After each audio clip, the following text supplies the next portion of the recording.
Hello, this short tutorial will help out in using the PicoScope in lab number 1. So the very first thing I did was to come over to where it says more, click on that, and these are all the favorites that I want to see in this panel over here. So anywhere where a star is turned on, that will be one of the favorites. And I find that these favorites here are good enough for what we do in the lab. Alright, so I want to show you a few things that I've added here. And this is, as I said, from lab number 1. And in lab number 1, we're looking at the output of the pulse width modulated signal. And we're also measuring the average DC output voltage. And so I have the pulse width modulation signal on channel 1. Okay, that's what's here. And I'm making a few automatic measurements. And to make those measurements, click on this measurement tool.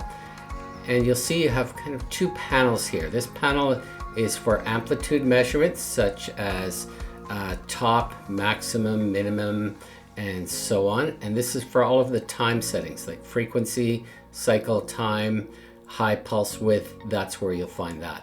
And I've chosen a few of them. I've chosen positive duty cycle. So it's measuring the percentage of time high versus the period of the signal.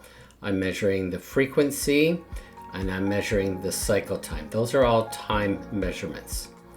Okay, and I'm also measuring the high pulse width over here. So I'm doing a little bit of many things. And the top of channel A and the top of channel B. So the top is kind of the average voltage at the peak, and this is also the average DC output voltage.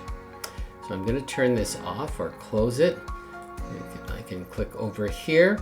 And the other thing that I've done is I've used some of the vertical and horizontal cursors to make some measurements. That's an additional measurement. But normally these just sit up at the top and you can drag them down, and there are two of them. So manually I just dragged this down until it was at about the peak voltage. And the same thing from the B side, I just dragged this down until I had it on this. On the right hand side, I'm going to shift where the 0 is, and I could put it right in the middle here, but then the two signals would overlap, and I don't think that's great to have them overlapping. So I have to come over to where this red area is and drag this 0 down to probably about here. You could even move it down to right there, that's fine as well. And that way it's not likely to overlap with the other signal, and if you had to, you could move this signal up so that 0 is on that line. And that way the two would never overlap. Okay.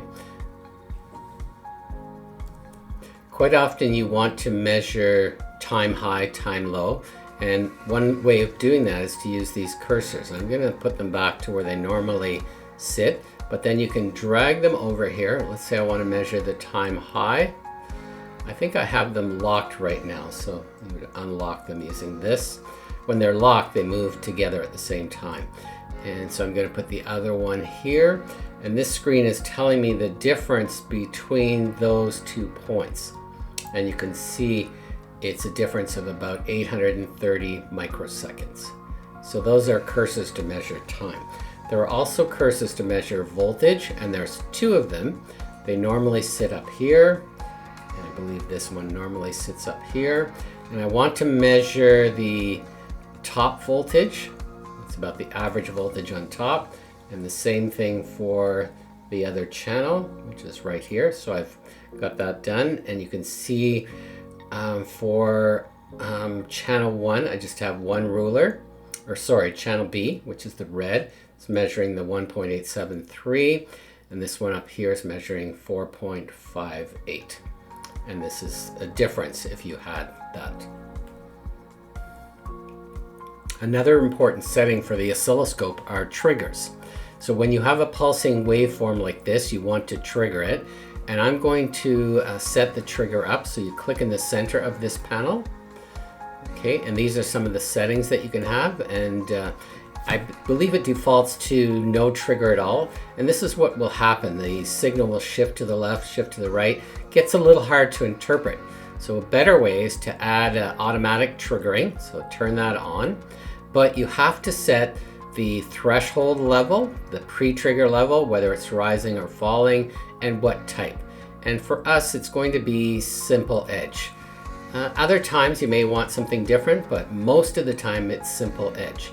Now the other thing that's important is the pre-trigger. And what that does is that you will have this trigger marker. Everything to the left of the trigger marker is pre-trigger and to the right is after it's triggered. I typically find that 20% is a good value to use, but it depends on the application. So 20% is a good default level. And I'm triggering on the rising edge of the signal. I can also trigger on the falling edge. Okay, typically I will work with rising edge because quite often I'm trying to measure the high pulse width time.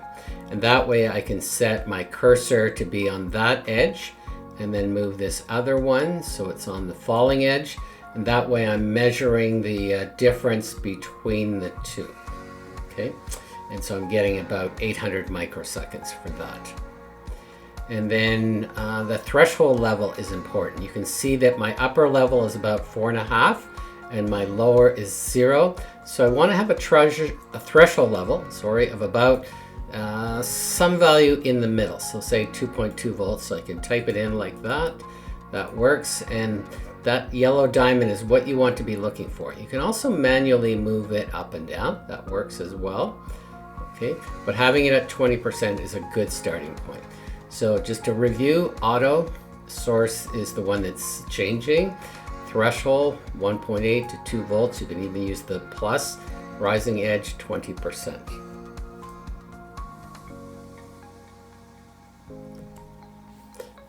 Another adjustment you might want to make is to add different measurements. And to do that, you would come over to this measurements icon. And we want to measure the top of A, the top of B. So how would you do that? Just click on this panel and it opens this up, and I'm going to say A, and then just click anywhere to close that. It might have added an extra measurement here. If you want to delete it, you can just click on that. But there are many measurements that you can make. Okay, so just clicking on it closes that.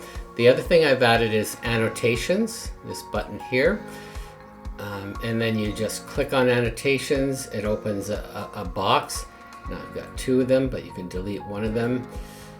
And yes, I want to delete that. And you could add whatever you want. I'm just going to add video demo, and then you can move it around to wherever you might want to place it. Okay, and then you can even delete it once you're done. Another thing you will want to do is once you've saved everything here, you probably want to save that setup. So you can go to save. And there's something that you do have to do here. This is a PS data file. Typically we're not going to use that, but you can come over to here, go to PicoScope settings file, and make sure you give it a name, and it'll automatically add a number afterwards if you have the same name used more than once. And then just save that. Make sure you know where it's being saved, but save that information. That way, if you want to recall all the settings we just made, it'll come back up when you go to the open and get that file. The other thing that you can do is you can go to settings, and in settings, this is an important feature.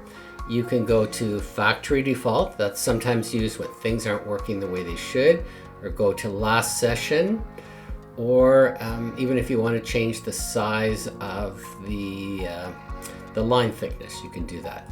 For whatever reason, they don't have a 2, and I don't think you can type in 2, so I typically leave it at 1.